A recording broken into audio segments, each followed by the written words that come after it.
Mercy Me is coming to Pittsburgh, the Together Again tour with Mercy Me, Crowder, and special guest Andrew Ripp, Thursday, October 5th. Bring your family and friends to the PPG Paints Arena in Pittsburgh for Mercy Me, Crowder, and Andrew Ripp live in concert. 3 multiple award-winning artists on one stage for one night. Let your spirit soar, your heart sing, and your faith ignite. Mark your calendars for Thursday, October 5th. Get your tickets now at mercyme.org.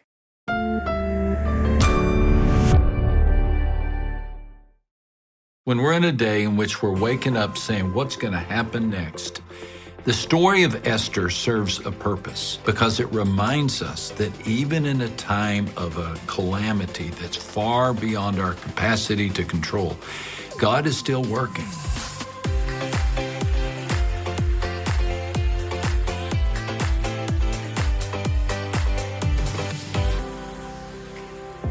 Hey everyone, and welcome to the Christy Wright Show, where faith meets personal development so you can have a bigger faith and a better life. I'm so excited because today we are talking about how you might know that you need to do something. I know you might be a fork in the road and you're like, I don't know, am I supposed to do this? Or should I sit and wait and pray? We're gonna talk about how to know. And then later on in the show, I get to sit down with the legendary New York Times bestselling author, Max Lucado, to talk about his new book based on the book of Esther in the Bible. But first, I wanna start by sharing my own Esther moment with you from years ago. You know, often when I'm speaking at events or doing book signings, people ask me how I became a speaker because they want to become a speaker too. They think I want to write books, I want to speak on stages. You know, did you go to college for this? Is this a dream come true? I'm like, actually, no. I never imagined my life taking the path that it has. So let me take you back to 2010, okay? I have been in our company, Ramsey Solutions. It was called the Lampo Group back in the day when we had 200 team members, not 1,000 like we do today. And I was a project manager. So I started on our team to basically manage all of the youth and teen products. So think our Juniors Adventures Piggy Bank, our Juniors Adventures Kit, Generation Change, our Bible study. I was brought in to be a project manager for all youth and teen products. I'd been in our company for about 6 months at the time in the spring of 2010. And during this time, I'm just really kind of getting my bearings. Like I'm in my mid-20s, I'm super young. I sat in this cubicle that was kind of hidden back in the corner of our old building, and I'm just learning what I'm supposed to be doing. Well, in the spring of that year, someone in my department, in the publishing department at that time, had worked out an arrangement for this conference called the Move Conference for Rachel Cruz, who was Dave Ramsey's daughter, to go speak at this conference. So they worked out all the aspects and details of this deal. Rachel was still in college at the time at the University of Tennessee, and she was going to be coming on our team to be the face of the youth and teen products. She was going to speak on stages, speak at youth church events, that type of thing, because at this time, we didn't have any Ramsey personalities. We had a really relatively small team compared to what we have today. And they knew that they wanted Rachel to be able to kind of carry on like Dave has the message on speaking and writing and so on. So they work out this arrangement in the spring of 2010 that Rachel's going to speak at this conference for 20 different dates. So 20 different events all over the country in small little college towns. Rachel was going to go do a talk on money, and in exchange, they would sell our Bible study, Generation Change.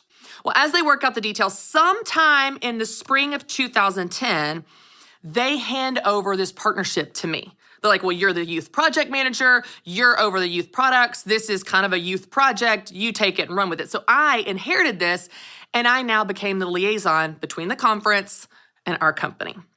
Well, about 2 weeks before Rachel is supposed to go on the road, she's literally still at the University of Tennessee. She hasn't even graduated college yet. I get the schedule. This is going to be the travel schedule that Rachel is going to do for the summer as she bounces around the country in a different city, in a different state every single day doing these talks. Well, I look at it, and y'all, it is a terrible travel schedule.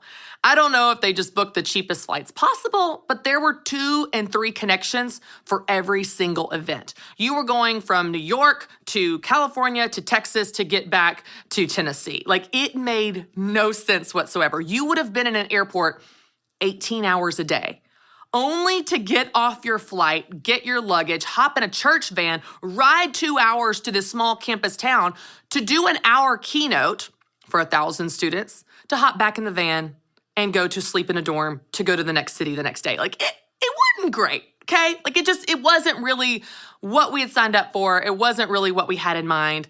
And oh, by the way, I had to take this travel schedule to Dave Ramsey for approval, who happens to be not only our CEO, but her dad, okay? So I go to him, and of course, naturally, he's like, no, this isn't a good idea. No one should do this travel schedule. This is more than we agreed to. She's not doing it. She can do 10 of the 20 dates, but she can't do all 20. This is unrealistic and really more than we're willing to do. So I, as the new liaison between our company and this conference, had to take this travel schedule back to them and say, hey, I'm so sorry. I know the conference starts in 2 weeks, but she can only do 10 of the 20 dates. Now, one of the things you've probably learned about me is I'm a kind of fly by the seat of my pants kind of girl, right? Like, I'm not thinking 12 steps ahead, maybe not even 3 steps ahead. I'm just thinking how I'm going to get through the next step, and then I'll figure out the next step. So I had not necessarily thought through how this conversation was going to go with the conference director, but I thought, you know what? I'm going to deliver the bad news, and we'll just play it by ear from there. So I get on the phone and I say, hey, I'm so sorry. This is more than we agreed to, yada, yada, yada. She can't do all 20. She can do 10. Hey, great news. You can pick which 10. You're welcome. But no, she's not going to be doing 20. And I'll never forget this moment. Y'all, I'm 25 years old. I've been at our company for 6 months. I sit in a cubicle completely invisible to the majority of the people in our company. And I'm on the phone with this conference director, and he said to me, what am I going to do? Christy, I don't have her booked for 10 keynote presentations at 10 events. I have her booked for 20 events, for 20 keynote presentations. What am I going to do for the other 10? And without thinking and without blinking or missing a beat, I said, I'll do them. He said, can you speak? I said, I think so. Y'all, I've never spoken in my life. Unless you count in high school when I was campaigning to be student body secretary. I have never spoken publicly, professionally. I have no experience. I have no qualifications. I have absolutely no right to say that. I have no right to be offering this solution. But I saw a problem, and I just decided to solve it. I saw an opportunity, and I thought, I feel like I can help here. Never in my mind did I consider that I would become a public speaker. Ramsey personalities were not a thing then. I just saw a problem, and I thought, well, I can help. I just saw a problem. They needed a speaker, and I thought, well, I guess I could figure that out. I could probably learn how to write a presentation, how to deliver a presentation. There was no ulterior motive. There was absolutely no end game in sight. I was not thinking into the future of how this is going to be my calling. I just saw a problem. And instead of telling this nice man on the other end of the phone, I don't know, sorry. I don't know, I hope you can find someone else. Or looking to my right and my left going, I don't know, maybe they can do it. Maybe there's someone else in the company. Looking around, just thought, maybe it's me. Maybe I can do that. Maybe I can solve that problem. Maybe I can help fix this situation. And that summer, I went on the road with Rachel. I went to every one of her events and ran AV and carried her props and all that. And then I would go to the next city and I would do the keynote presentation myself. And I bounced back and forth across the country doing that crazy travel schedule, by the way, which I'm still a little scarred from, to be honest. And at the end of the summer, that fall, our company identified a need for more speakers. Dave Ramsey was turning down 3,000 requests a year for speaking, and they thought, we need more speakers. So at that time, they created what was called the Ramsey Speakers Group. 5 men and 2 women were a part of that group, Rachel Cruz and me. They just slid me in that group. This was in addition to and on the side of my regular full-time job of being a project manager, which I continued to do for 5 years. I would speak in the evenings and on the weekends. They just slid me in. No audition, no application, no interview, no approval. I did a good job that summer, so I thought she can do it again. Sheryl Sandberg says in her book, Lean In, some of the most amazing career opportunities are not positions that are posted, but problems that you solve. And that thing becomes your job. I didn't set out to become an author or speaker. It was not on my vision board. It was not a prayer that I prayed. It was not anything I journaled about or ever even considered for my life. I just saw a problem. And I raised my hand and thought, I think I can fix that.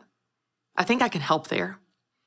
I think it's so easy to look around us and think someone should do something about that. Someone should solve that problem. Someone should help there. Maybe, I just want to offer today, maybe that someone is you. Maybe God has put that problem in front of you, that opportunity in front of you, that need in front of you because you're the one. Because you're the one. And you might experience fear. I did. You might experience the imposter syndrome going, who do you think you are? I did. I remember even talking to Christy Kane when she talks about walking through the airports in Europe and seeing the faces of these women that were lost, that were missing, that had been a victim of human trafficking. And she thought someone should do something about that. And she said she felt the Lord say, that someone is you. She didn't feel qualified. She felt scared. We all, in different ways, have this moment where we see a need, we see a problem, and we think someone should do something. I just want you to consider today, if you're in this moment where you are seeing something in front of you and you feel this stirring in you and you're waiting for permission or you're waiting for someone else more qualified to come in and save the day, I just want to offer, maybe that someone is you. Pray about it, journal about it, talk to your friends about it in wise counsel. Seek discernment for if that is true. If it is, I just want to encourage you. You have no idea what God can do with that, what God will do with that, what God wants to show you about you, Himself, and His will for you if you're obedient to step into that. All right, y'all, I'm so excited because I get to sit down with New York Times bestselling author and my friend, Max Lucado. Max, thanks for being here. Thank you. Thank you. You were made for this moment. What book is this for you? Do you know? This is like, you don't get the number right. It's okay. I'm just curious. You've written so many books. Like this is incredible because you've written a ton. Do you know any idea? You know, it's easy if you just focus on quantity and not quality. Just crank them out. Yeah. Give me a range, like between That's like, right. I think it's like 45. 45. Yeah, but I'm old. You're not old enough to have 45. Okay, I'm so what would old. that be? One every year? My first book came out, I can remember this because my oldest daughter's 37. Yeah. And she was born the same month I received the first book in the mail. So it's not even like you started at 37. 18. 37 years, yeah. Wow. Yeah. That is really cool. I've never told you Yeah. this. You and I've chatted before, but one of your books, Traveling Light. Yeah. So there's a story in there. And this was, when I was 23 years old. I was going through a really tough season, like kind of a wilderness season. And I had joined this Bible study small group thing for a friend to kind of be supportive for them. And he ended up backing out. And then I just went through to follow through my commitment. And I was reading that book at the time. And there's a story in there of the guide that is going through this jungle. And I'm not going to tell it right, but he's like, whacking away at the weeds. And the person following him, the travelers, said, "Where's the path?" And he turned around and he said, "I am the path." And it's like the simplest story. Yeah. But the Lord spoke to me in that moment, in this wilderness where I'm going, "What are you doing? Where are you? What is the direction?" And the Lord was like, "I am the path." And it was just this moment. And that was my first time reading one of your books. But you have such amazing gift of taking a topic or a subject or a book of the Bible and really just focusing on that and unpacking it and breathing new life in it. And I'm so excited about this new one because this book, You Were Made for This Moment, is about the book of Esther in the Bible. Now, for anyone listening right now that may not be familiar with the book of Esther, maybe they didn't grow up in the church or they've heard of it, give us just a quick summary of what this book is about, what actually happens in her life and in her story. Okay, so the Esther story, it's an Old Testament story, and it's tucked away kind of in a part of the Bible where a lot of people don't just, naturally flip to. And it's a brief story, but that's its beauty as well. It's only 9 chapters. Person could read it over their lunch break. And it reads like a drama. It takes place in 5th century BC Persia. Persia, in the modern day world, there's nothing like Persia was then. Persia consisted of half of the population of the world. It was the equivalent of the United States times 2 geographically. It was just immense. And so the story of Persia, it revolves around the Jewish people who lived in Persia. And even though they're the main character in this story, they were just a tiny fleck of dandruff on the cloak of the king. I mean, they were just nothing. They were small people, 3 generations in exile in Persia. And then the king, Xerxes, who's a womanizer, a heavy drinker, not a very bright guy, appear in the book of Esther. He has a henchman. He has a man named Haman, who's the first and foremost an anti-Semitic leader. And he decides that they just need to kill all the Jews.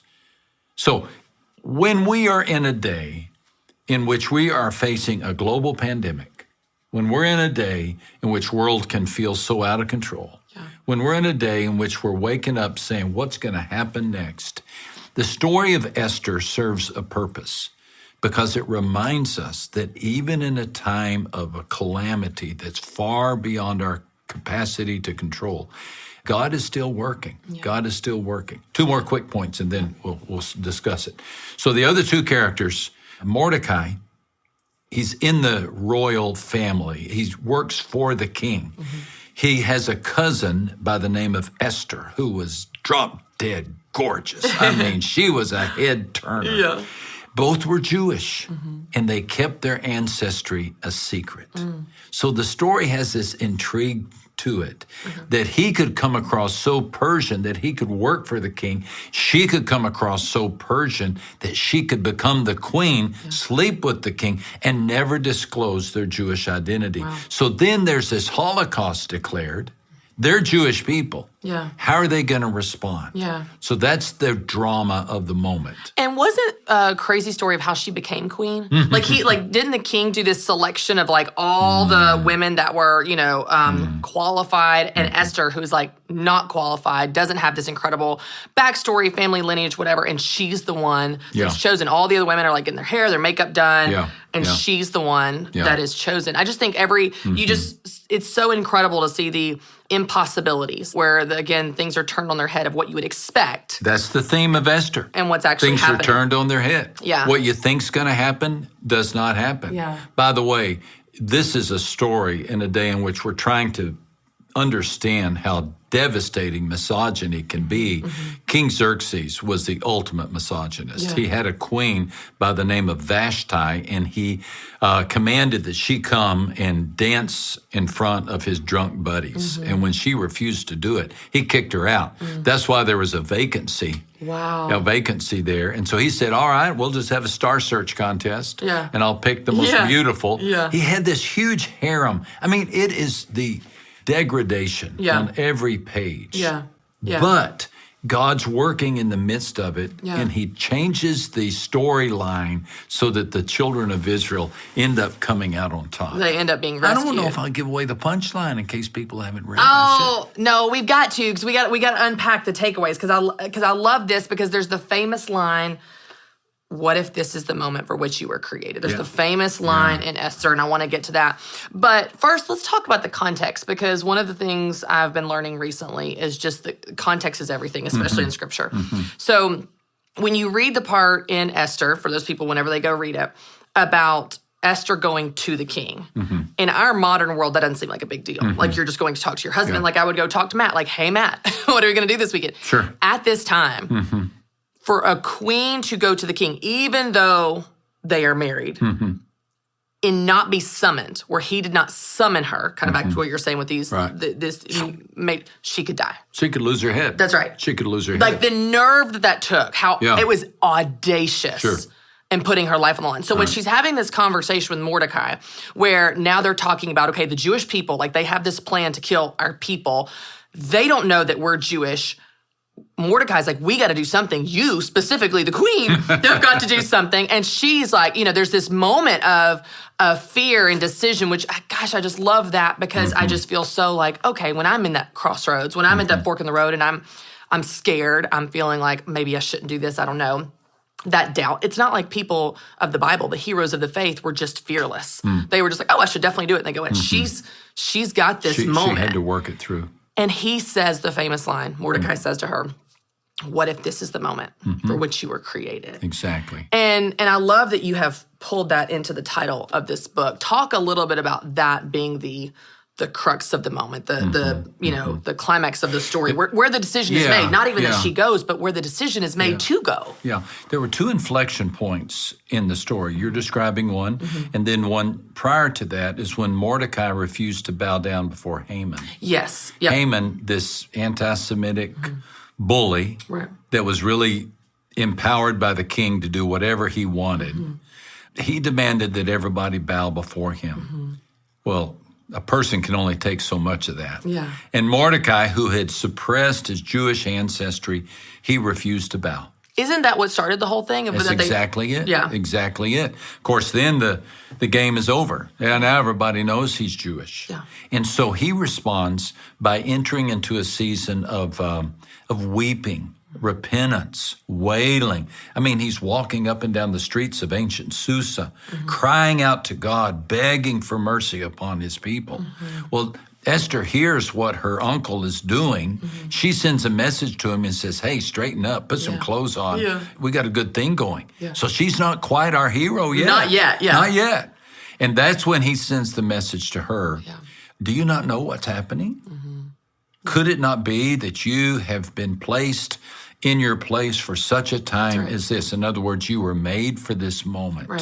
Right. And she has to make a decision. But I think the real powerful moment is she took 3 days for prayer and fasting. She took 3 days for prayer and fasting. And not only did she fast from food, she fasted from fluids.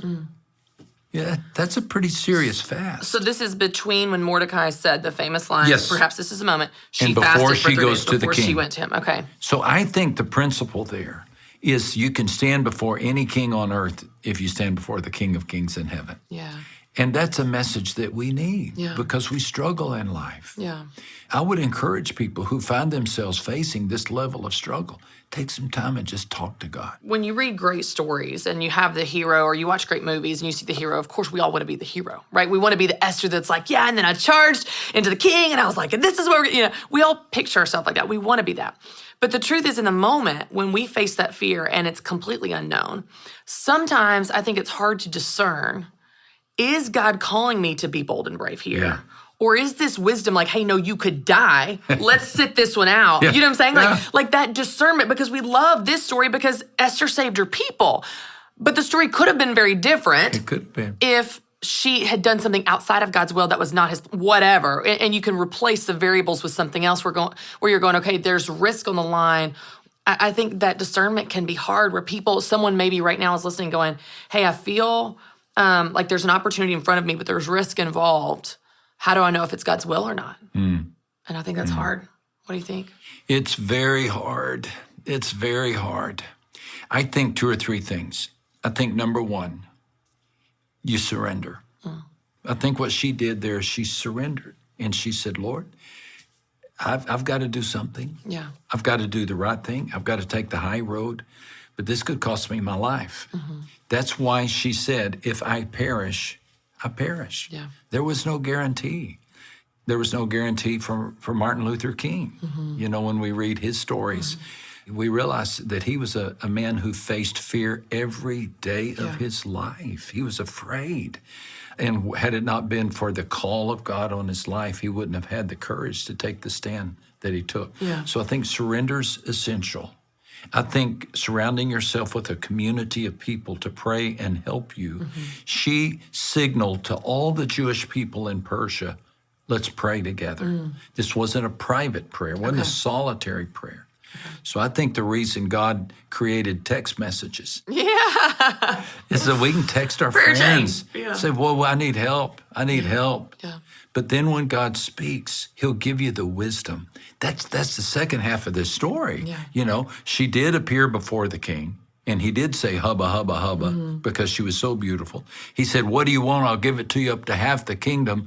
And yet instead of immediately saying, save my people, she set up this orchestration of a couple of feasts. Yeah. And it's just the greatest story. Yeah. She was strategic She's to the max. strategic. And exactly. I love that. I respect it. Yeah. I'm like, okay, she had an end game here. Right, and she becomes the hero of her people. Right. She becomes the moral leader of her people Yeah. at that point. And it's a powerful moment when she does that. So one thing that's curious to me about Esther, and correct me if I'm wrong here, Max, but from memory, I feel like God is not really talked about in this book. Right. And so there's a little bit of kind of like head tilt. Mm-hmm. Why is this book in the Old Testament, why does it not talk about God? Can you help us understand that? What's the context around it? It is one of two books in the Bible where the name of God is not mentioned. The other is the Song of Solomon. I think anybody who has gone through this type of struggle knows why the name of God is not mentioned.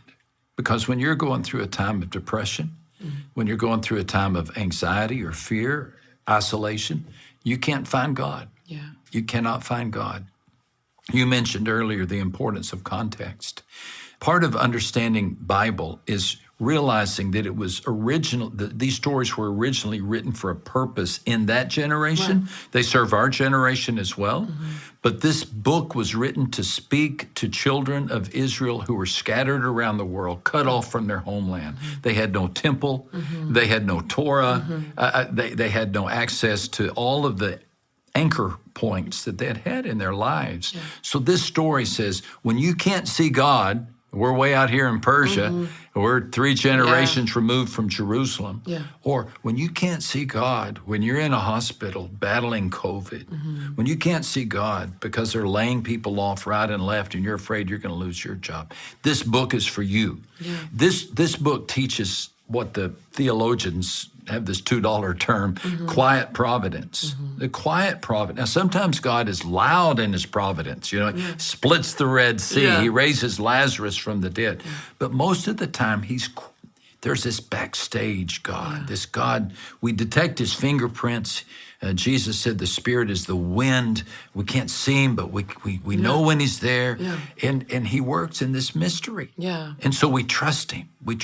Yeah. So books like Esther encourage us to trust the presence of God even when we cannot see him. Yeah, that's so powerful because I know so many people might be listening to this right now or watching this right now and they feel like they're in that spot. Certainly. And I think one of the things too that's so scary about that place, when we get to that place where we feel alone and defeated or depressed, we then pile on the guilt.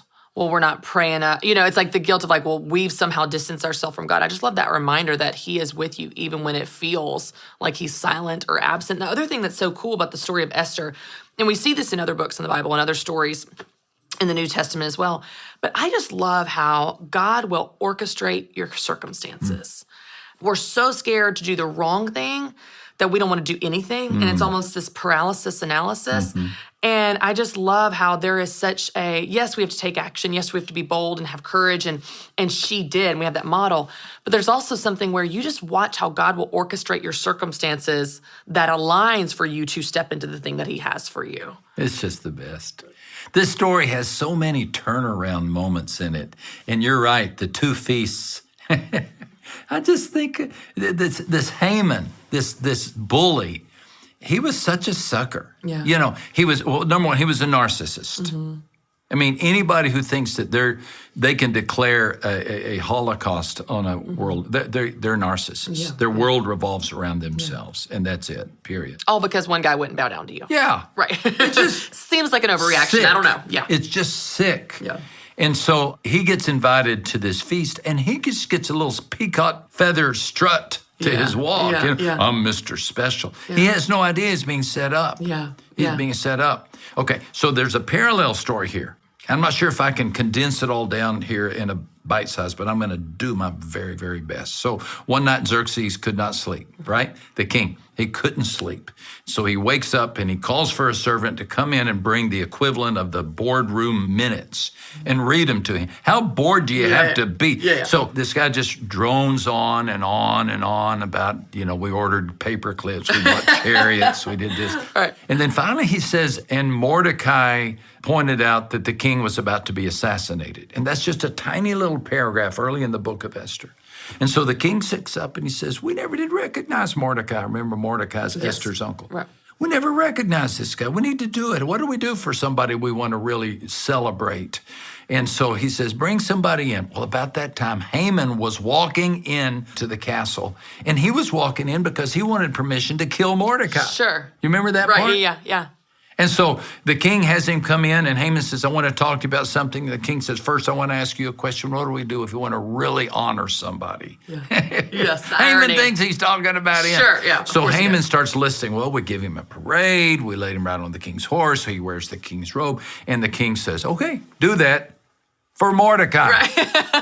Haman's like, this is not how I saw this going. It is the greatest turnaround. Yeah. So he ends up spending the day honoring the guy that he woke up that day desiring to kill. Wanting to kill. Yeah. It's just everything. Well, and it's amazing, too, because there's such a rest, there's such a confidence we can have that the God of the universe that created the stars in the sky, the heavens, the oceans, everything, is for us. He's for and us. can turn situations around. I love the worship songs that says he's a way maker. You know, he can make a way when it seems there is no way. When Esther is, outside of the king's chambers and she's now found out that her people are going to be killed because her uncle has not bowed down and she's going, it seems there's no way. Yeah. If I go to him, I'm going to die. And all of my people, it seems there's no way. And it's just amazing how God can orchestrate anything in our favor in line with his will. And on a dime. Right. And on a dime. Yes. We think that if a problem took 10 years to create, God is going to need 10 years to solve it. Yes. He doesn't. Yes. He can turn things around in a moment. In a moment. On a second. Yeah, that's a really powerful reminder, too, because I know when you can be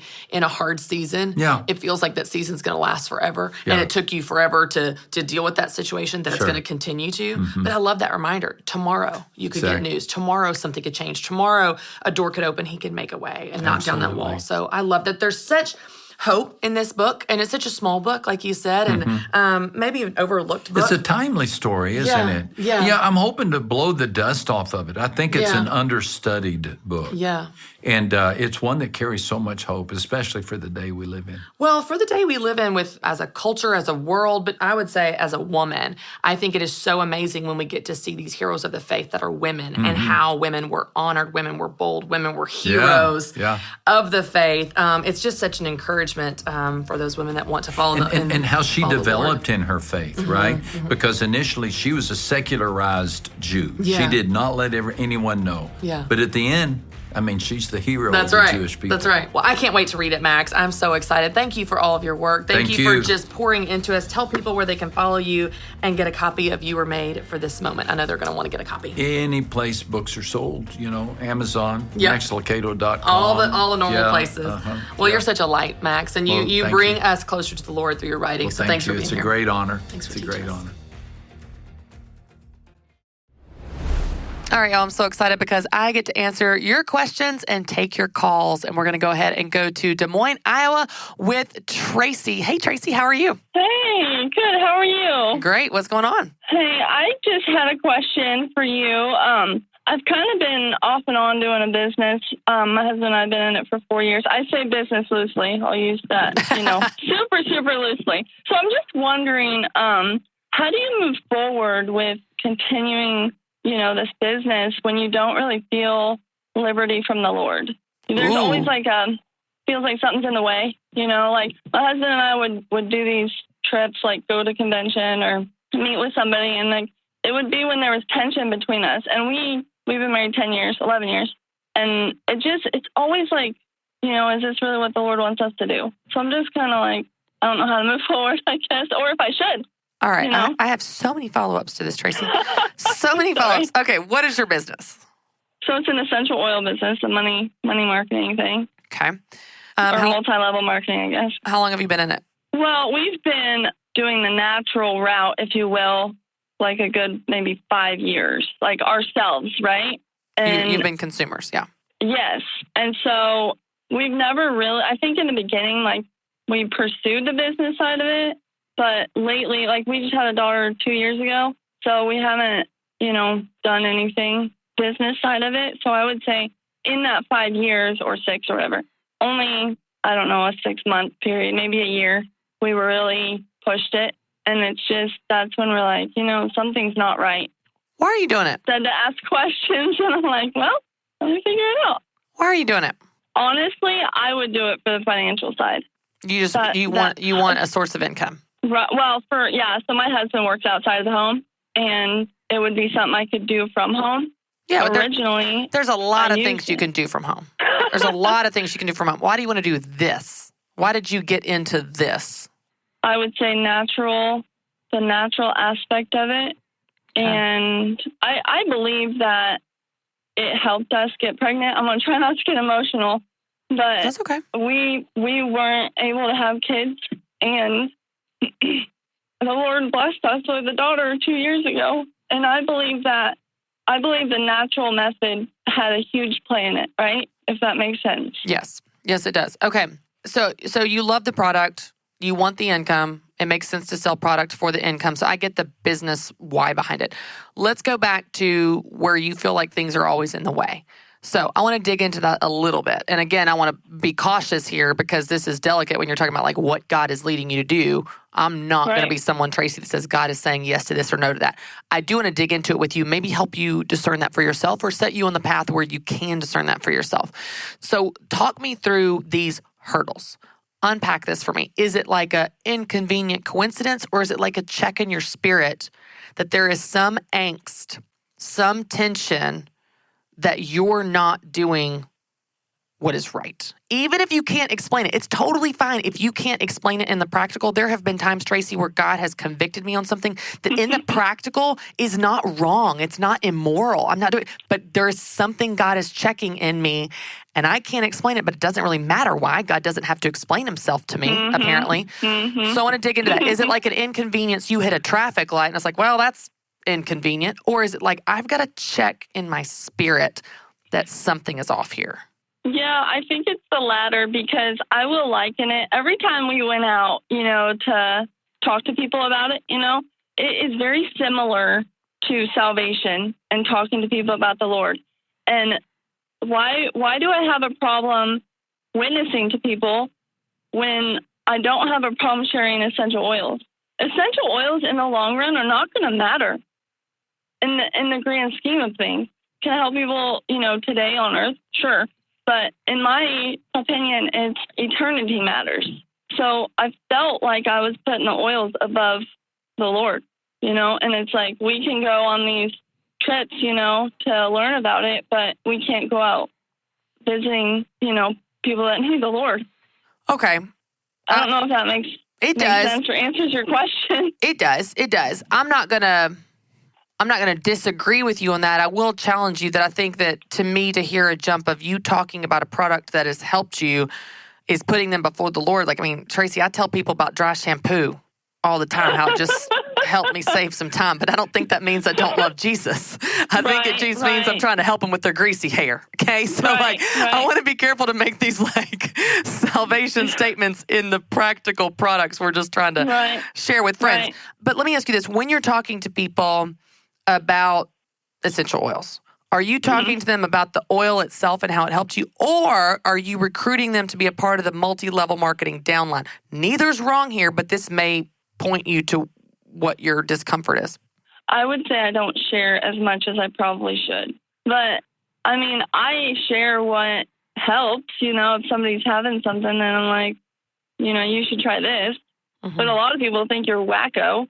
Yeah. So I don't know that I do it for the business side of it, that they would join for the business side. I think that's would come in time, because it sells itself basically. Can you make decent money at this just selling the oils? Just tell me the truth, Tracy. Yeah. Like people, they make the most money. It's not from other people joining the business. From it's the oils. Retention rate. From the oils. Yes. Okay. And All right. I'm going to land this plane. There's a lot to this, but I'm going to land this plane and try to give you something that is helpful as a formula hold it loosely, because when we're talking about the spiritual world and formulas, that gets a little weird. But let me just say this. If in your reflection time, in your prayer, in your journaling, in your experience, when you pursue this business, whether it's talking to people about the oils or talking to people about the business or whatever, if you feel a check in your spirit that feels like God is asking you to pause, to do an about face, to not do this, always, always, always obey. Even if you can't explain it, even if people don't understand, even if in the practical, there's nothing really wrong or immoral. If the Spirit leads you, convicts you, prompts you, calls you, you always, always, always obey. And sometimes you might know why after the fact, and sometimes you may not. But this is the faith walk that we're all in. If in your journaling time, that's what you discover, always obey.